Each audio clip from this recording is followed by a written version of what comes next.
Hi, it's Rich Tehrani with TMC. We are in Silicon Valley. This is our Editor's Day 2016, and Jason Matlof is with us. He's with Lightcyber. Jason, welcome to the show. How are you? Thank you very much. I'm doing well. So tell me a little bit about your company, please. Sure. The company's called Lightcyber. We have introduced a new piece of security infrastructure that we call behavioral attack detection.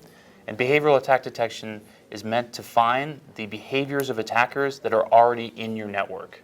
Okay, so we are post-intrusion. We're not a threat prevention company. We focus on finding the bad guys that are already in your network, whether they're external attackers or insiders. And we use very novel techniques, including machine learning, to do that. So anomaly detection. Correct. So you say machine learning. So if you, a lot of companies in this space will use models. Do you use models, and also do some of them evolve? Is that what you're saying? Yeah, exactly. So we do employ machine learning to create a behavior of, a profile of expected behavior for every user and every device on the network, and then find the anomalous behaviors that are indicative of an attack from that baseline profile. We actually have 30 different families of attack detectors, and each one of them, to answer your question, has different techniques. Some of them employ clustering, some of them employ other types of techniques, all within the realm of machine learning. But we don't have religion about a particular academic approach to machine learning because of the breadth of the 30 different detectors. So give us some examples of threats that have been found in the real world. Yeah, great question. So we find things like new administrative behavior is an example of one, of a type of a detector. So we will find if a host has been compromised. Let's say it's your host. You're a media executive. You don't perform administrative functions. We can find the anomalous attack behaviors of when your machine is compromised, performing things like remote procedure calls or remote desktop calls to other hosts on the network that are indicative of lateral movement during a compromise, during an attack. Another example, for example, is with the growth in ransomware is very important. We don't look for signatures of a file that might be ransomware that all the antivirus vendors and sandboxing vendors are trying to do, and in some cases successful, in some cases not successful. Instead, what we will do is look for the anomalous network behavior of network ransomware. So what happens in ransomware is your machine has been compromised, and it will start reading files from other SMB shares, other file shares on the network, and then encrypting them and writing them back.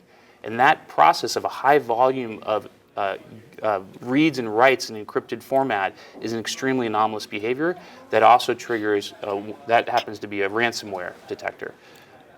So if you're a buyer, you're a CSO or whatever you are, you're looking for a solution. How would they determine which company to go to in this space to try to get the best solution? Yeah, it's a great question. So there's two probably levels of the answer. First is the buyer has to recognize that legacy threat prevention systems, while very important, are not sufficient. That they need to complement threat prevention with detection and response.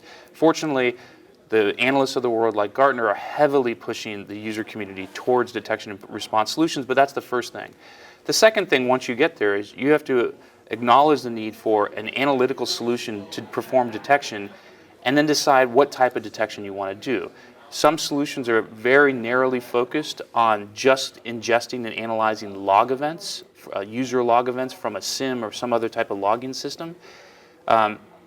If you have a bias towards that, you also have to recognize the limitations of that. You're only going to see user credential anomalies, which is typically a very narrow part of the attack surface. A better solution, a solution like ours, Lightcyber Magna, is to look broadly and to ingest all activities through network traffic and do a deep packet inspection and do an analysis on all events, all the metadata that can be extracted from network packet capture. And that's a solution like ours. Fantastic. What else should we know?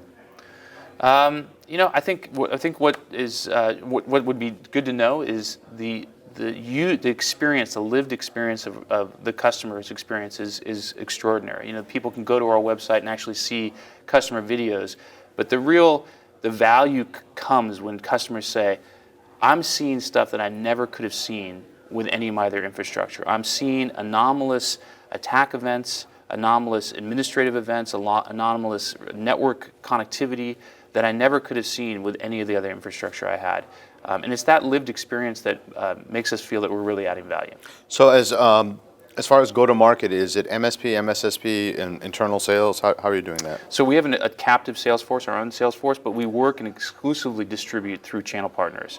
So most of our channel partners are boutique security experts that have deep understanding.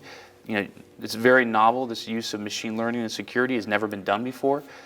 So we need experts to help us, and those we find through our network of boutique channel security providers.